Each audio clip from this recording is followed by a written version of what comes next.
حضرت نوح علیہ السلام کی اولاد میں ایک بہت ڈومیننٹ پرسنالٹی پیدا ہوئی، ان کا نام عاد تھا۔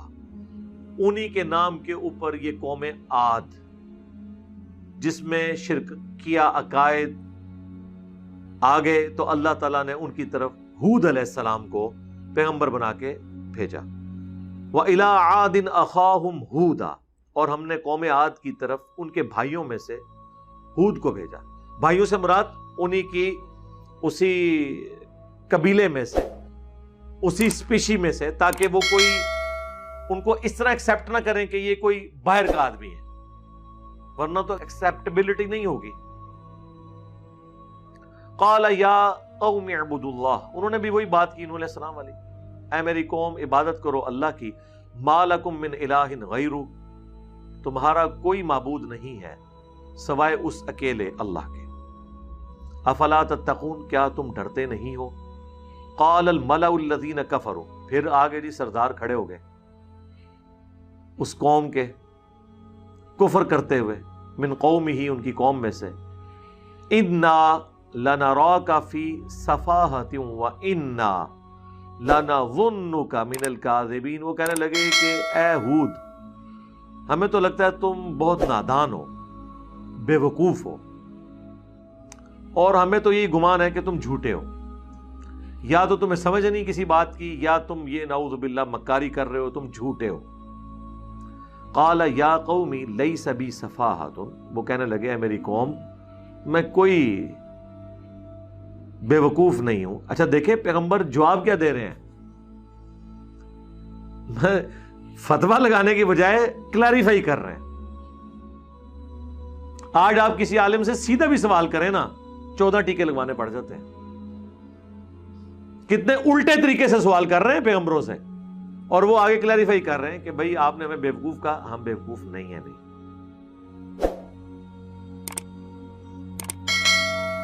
وَلَٰكِنِّي رَسُولٌ مِّن رَبِّ الْعَالَمِينَ، بلکہ میں تو رسول ہوں اس رب کی طرف سے جو سارے جہانوں کا پالنے والا ہے۔ أُبَلِّغُكُمْ رِسَالَاتِ رَبِّي، اور ڈیوٹی کیا ہے میری، تاکہ میں پہنچا دوں تمہارے تک میرے رب کا پیغام۔ وَأَنَا لَكُمْ نَاصِحٌ أَمِينٌ، اور میں تمہارا خیر خواہ ہوں اور بڑی دیانتداری سے یہ اللہ کا پیغام، اس کی دھمکی تمہارے تک پہنچا رہا ہوں۔ اب عجبتم ان جاءکم ذکر من ربکم، کیا تمہیں اس بات کے اوپر تعجب ہوا ہے کہ تمہارے رب کی طرف سے تمہارے پاس نصیحت کی بات آ گئی ہے، علی رجل منکم، ایک ایسے مرد پہ جو تمہیں میں سے ہے، لینذرکم، تاکہ وہ تمہیں ڈر سنائے۔ یہ وہی الفاظ ہیں جو نوح علیہ السلام کے تھے، لیکن اب ایک چیز ایڈ ہو گئی ہے عبرت کے طور پر، یہ ہے کانٹے کی بات۔ وَاذْكُرُوا إِذْ جَعَلَكُمْ خُلَفَاءَ مِن بَعْدِ قَوْمِ نوح، یاد کرو اس وقت کو کہ جب قوم نوح کے اوپر عذاب آیا تھا تو اللہ نے کافروں کو ہلاک کرنے کے بعد تمہیں زمین پر اپنا خلیفہ بنایا تھا، یعنی اس وقت تو سارے تم لوگ مومن تھے۔ وہ وقت یاد کرو کہ نوح علیہ السلام پر ایمان لانے والے جو بچائے گئے تھے وہ تم ہی تھے نا، تمہارے باوجداد، اور اللہ نے تمہیں زمین پر بسایا تھا قوم نوح کے تباہ ہونے کے بعد، ان کے اہل ایمان جو 78 لوگ تھے ان کو۔ وَزَادَكُمْ فِي الْخَلْقِ بَسْطَةً، اور بڑھا دیا تمہیں اللہ تعالیٰ نے جسمانی لحاظ سے، قد و قامت کے اعتبار سے، یعنی طاقت دے دی۔ فَاذْكُرُوا آلَاءَ اللَّهِ لَعَلَّكُمْ تُفْلِحُونَ، تو یاد کرو اس اللہ کو، اس کی نعمتوں کو، تاکہ تم کامیاب ہو سکو۔ یہ تھوڑی نعمت تھی کہ تمہارے آباء و اجداد ایمان کی وجہ سے بچائے گئے، آج تم ان کی نسلیں کفر اختیار کر رہے ہو، تو اللہ تعالیٰ کی اس نعمت کو یاد کرو۔ قالوا اجئتنا لنعبد اللہ وحدہ، تو کہنے لگے کیا تم ہمارے پاس اس لیے آئے ہو کہ ہم اکیلے اللہ کی عبادت کریں؟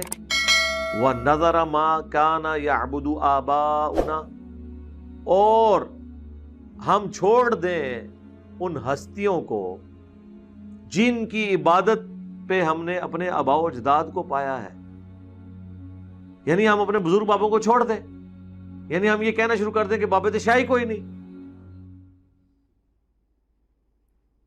فَأْتِنَا بِمَا تَعِدُنَا إِن كُنْتَ مِنَ الصَّادِقِينَ، اگر تو سچا ہے نا تو لے آ وہ عذاب جو تو ہمیں وعدہ دیتا ہے، اگر تو سچا ہے تو.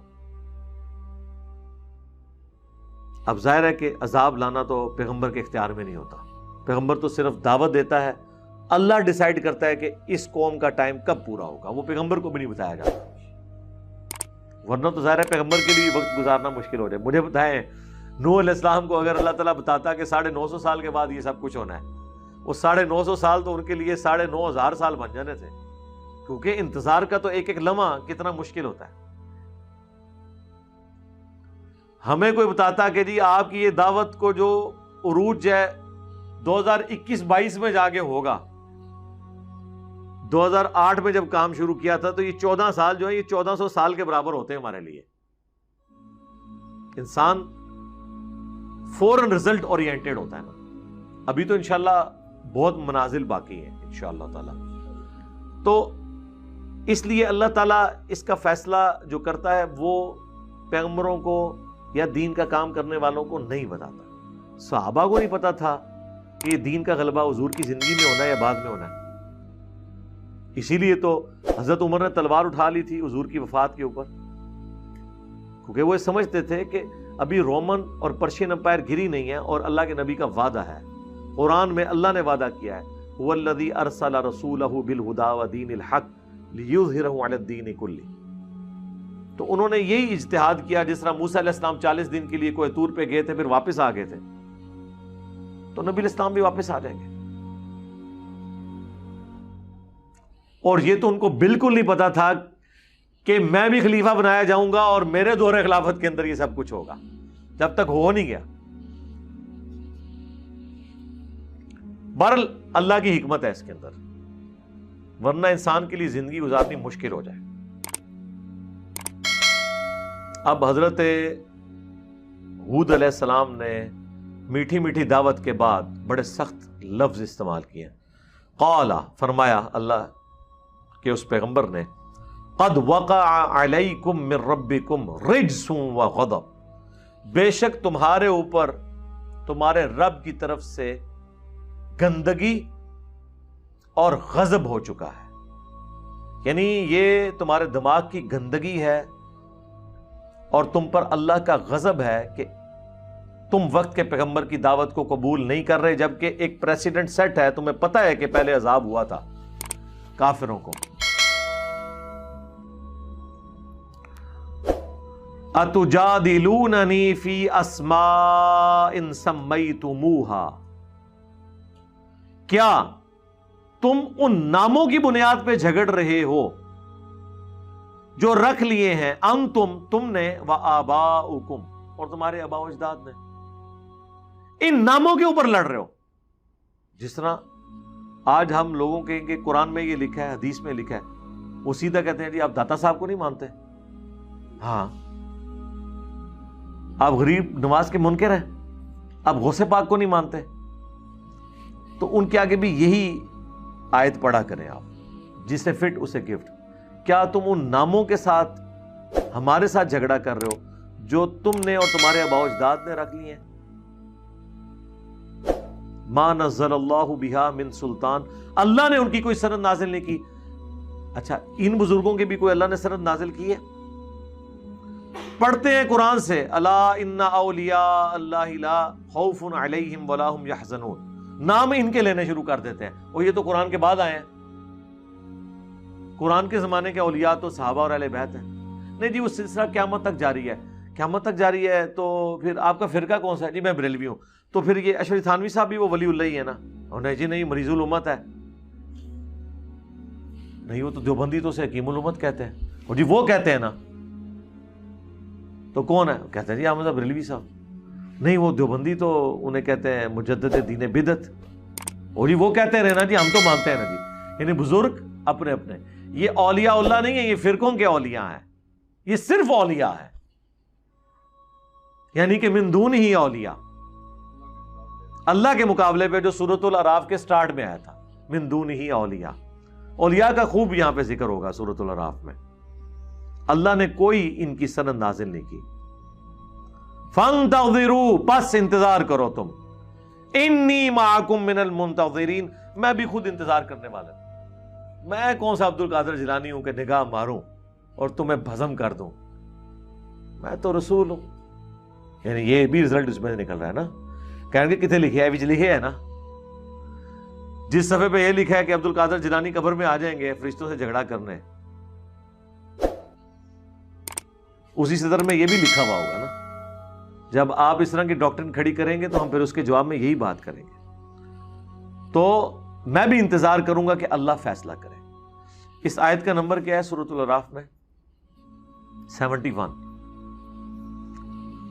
71B جو میں نے ریکارڈ کرایا تھا نا، اس میں میں نے یہی آیت پڑھی تھی، اور میں نے اسی آیت کی نسبت اس لیکچر کو دی تھی، انڈیا اور پاکستان کے بزرگوں کی 19 گستاخانہ عبارات کا تحقیقی جائزہ.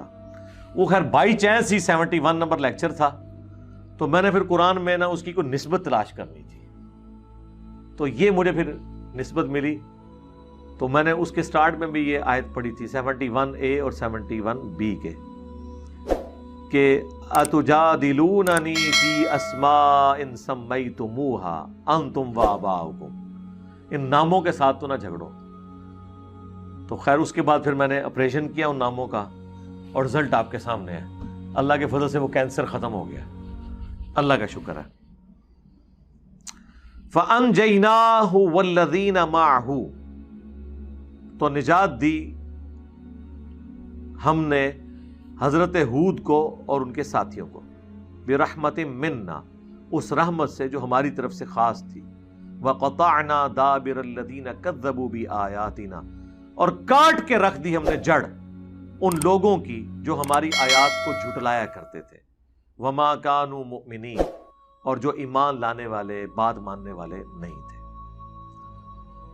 اللہم احسن عاقبتنا فی الامور کلیہا واجرنا من خزی الدنیا وعذاب الآخرہ. رضیت باللہ ربا وبالاسلام دینا وبمحمد نبیا.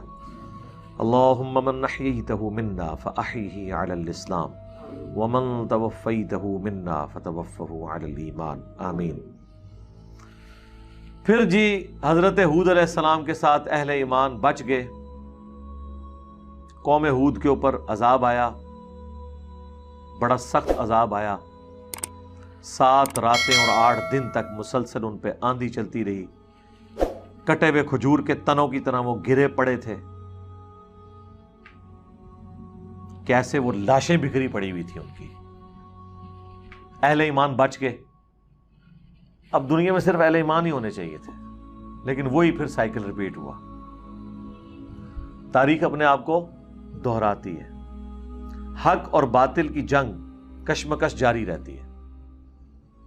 پھر اس امت کے اندر وقت گزرنے کے ساتھ ساتھ مشرکانہ اوہام، شرکیہ ایکٹیویٹیز، دنیا کی محبت کے غلبے کی وجہ سے، شیطان کے انفلوئنس کی وجہ سے، نفس کے غلبے کی وجہ سے آنا شروع ہوئی. پھر 2 پارٹیاں بن گئیں.